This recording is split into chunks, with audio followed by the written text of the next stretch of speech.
Hi everybody, welcome back to Marie's Kitchen. I'm so glad you're here. Today we're making Amish sugar cookies. Now my recipe is a little bit different than one you might find on the web, and that's because I've changed a few ingredients to make these even softer, even cakier, even more tender, so they just melt in your mouth. And I have to say, when I need a cookie now, whether it's for book club or cooking class or the kids' bake sales, this is the cookie that I make because they're just so good and everybody loves them. I can't wait to share it with you. Let's get started. Okay, first step is 1 stick, 1/2 cup or 113 grams of butter. And I'm using unsalted butter. You can certainly use salted and then just leave out the salt. And it's nice and soft. I've had it out for a couple hours. I got it out this morning and I got out an egg, but I can't find it. I don't know where it is. I got out the egg to let it warm up to room temp and now it's gone. So I was thinking maybe somebody put it away, but then nobody puts stuff away in my house. Nobody would put that away. Who knows? It'll turn up.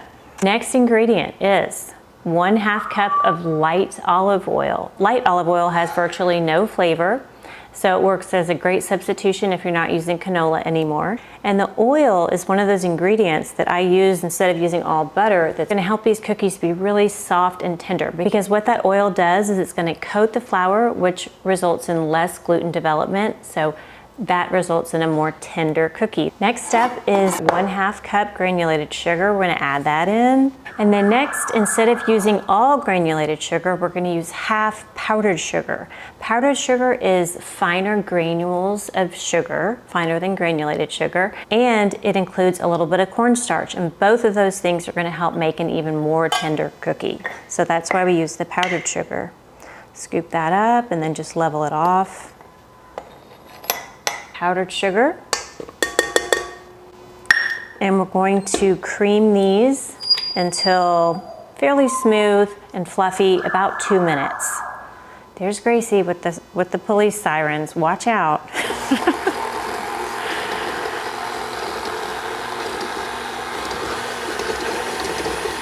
Okay, it's been about 2 minutes. I'm gonna scrape down the sides.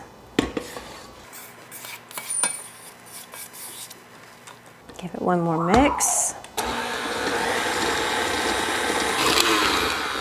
All right, I'll set this aside while we get together the dry ingredients. Next, we'll need about 2 1/4 cup all-purpose flour. Hopefully I have that in here. There we go, there's 1.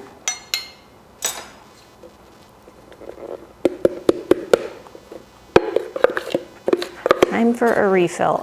Whoops. There's 2. Uh-oh, let's see if I can get a 1/4 out of this.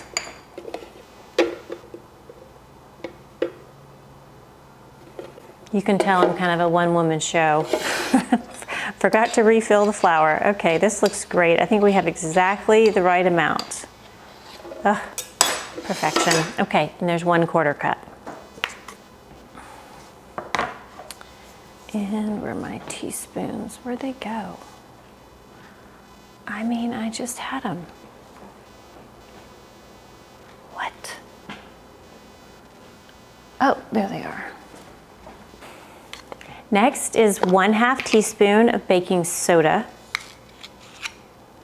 And then 1/2 teaspoon of cream of tartar. And that adds a little bit of tang, kind of like in snickerdoodles. It also helps with lift. It's an acid that activates that baking soda to give some nice puff to these cookies. So 1/2 teaspoon of that. And next, 1/4 teaspoon salt.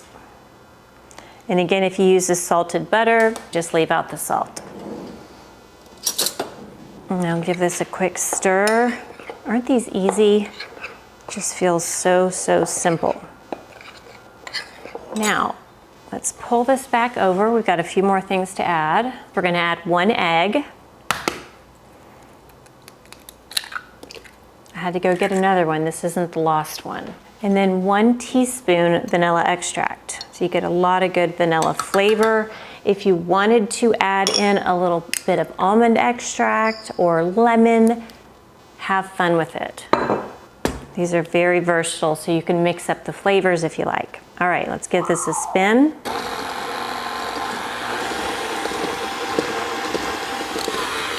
Okay, now with egg, you don't want to mix it as long as you mix the butter and oil and sugar.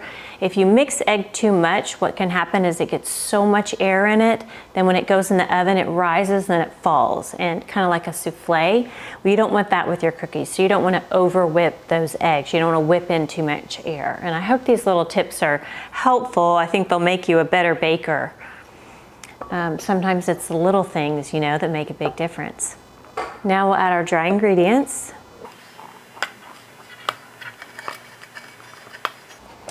Hopefully I can get this up before Easter. I think this would be such a fun cookie to have on Easter. So simple.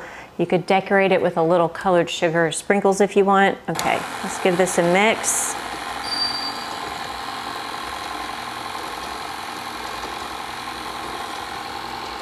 I'll scrape down the sides.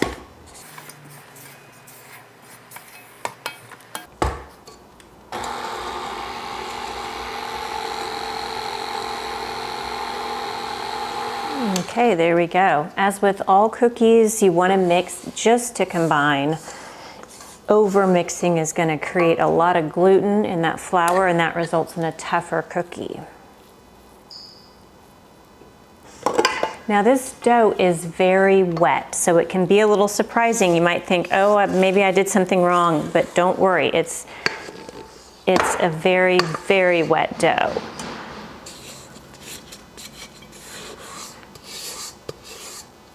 It's almost like cake batter, but not quite.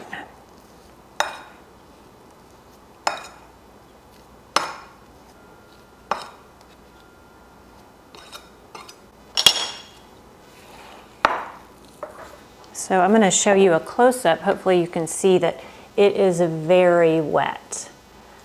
Now, because this is such a wet dough, what I'm going to do next is pop it in the refrigerator while we preheat the oven. So we're going to preheat the oven to 375 degrees and let this sit in the refrigerator for however long it takes to preheat, maybe 5 minutes or so. And that'll give this a little chill and make it a little easier to work with. Okay, the oven's preheated, so we got our dough out of the refrigerator.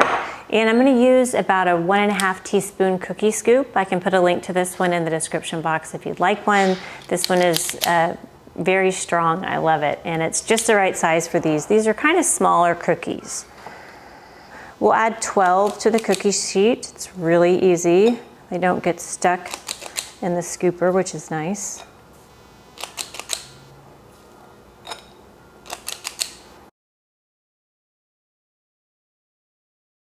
Now this makes 4 dozen cookies, which is a lot, but always remember you can scoop out these little balls of dough and then pop this in the freezer, freeze until solid, and then store them in a, oh my gosh, African gray parrot, Gracie. She's, she wants to say hello to everyone. Where was I? Okay, freezer. You can scoop these out, freeze them till solid, put them in a zip top bag, and then just pull them out when you need them. When you want some cookies, you can just pull out as many as you want, set them on your baking sheet, don't thaw, throw them in the oven, same time, or same temp, but then add about 1 or 2 minutes to the bake time since they're baking from frozen. But I love having cookies in the freezer, it's the best. So these are ready for the oven at 375. We're gonna bake it for about 8 to 10 minutes. All right, into the oven.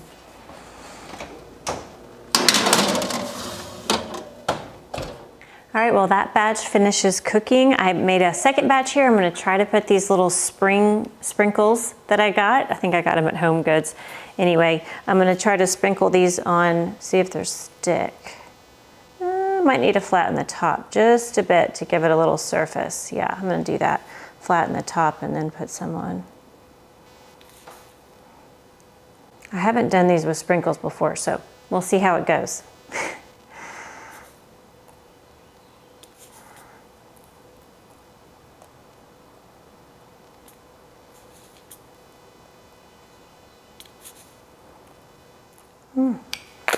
I love sprinkles. They make everything look so festive. Okay, hopefully you can see those. Okay, our first batch is almost ready, so I've got my oven mitts. Oh my gosh, they look so good. They're so pretty. See how they puff up like that a little bit? Oh, I hear you, kitchen timer. Hang on. And you can see they're just barely golden on the bottom. So you don't want these crisp, you want them so nice and tender, and that's just how these turned out. Oh my gosh, why is it still beeping at me? Now we can pretty quickly move these over to a cookie drying rack. You don't need them to keep cooking on this hot pan, so wire rack is best. And they are very, ooh, that was hot. Hey Gracie, hey girl. They're very tender, so be careful as you're moving them. Whoops, as I throw one across the room. Oh wow, look at these. The sprinkle cookies are ready and they turned out adorable. I love these. Just a little extra sparkle on them are so cute. Great, now I get to try one. These are cool enough to taste. Ooh, I'm gonna break one open for you and let you see how nice and cakey it is inside. Oh, look at that. Yum. I love a cakey cookie. Oh, it really just melts in your mouth. I love this cookie. It melts in your mouth. It's not too sweet. It's got just the best texture. You've got to try these. If you like this video, be sure to give us a thumbs up and also hit the subscribe button and ring that bell for notifications. And then if you can find the hype button on that like bar, hit the hype button. That can really help my channel too. For this recipe and more, check the description box below, and you can also head over to my website, mariesaba.com. I'll post this over there, and there are no ads, no pop-ups, nothing crazy jumping out at you when you're trying to look at recipes. It's just recipes, and then you're able to print them. So hopefully that's helpful for you and less stressful than a lot of websites these days. My goal is to give you some really easy recipes that turn out great every time so you can build some confidence in the kitchen and feel really inspired to share good food with people that you love. From my kitchen to yours, thank you. See you next time. So good. Coco, how are you doing, girl? Huh? What you doing? Huh? Hey girl, wanna get up on the couch? Who's a good girl? Oh, you have your little dolly. Here she is. Oh my goodness, this is her little dolly. She plays with it, but she doesn't destroy it like her other. It's her little teddy bear. It's so cute. Oh my goodness, you're so cute. Yes, you are. Yes, you are. You're gonna say hello? Coco, say hello to Birdie. Huh?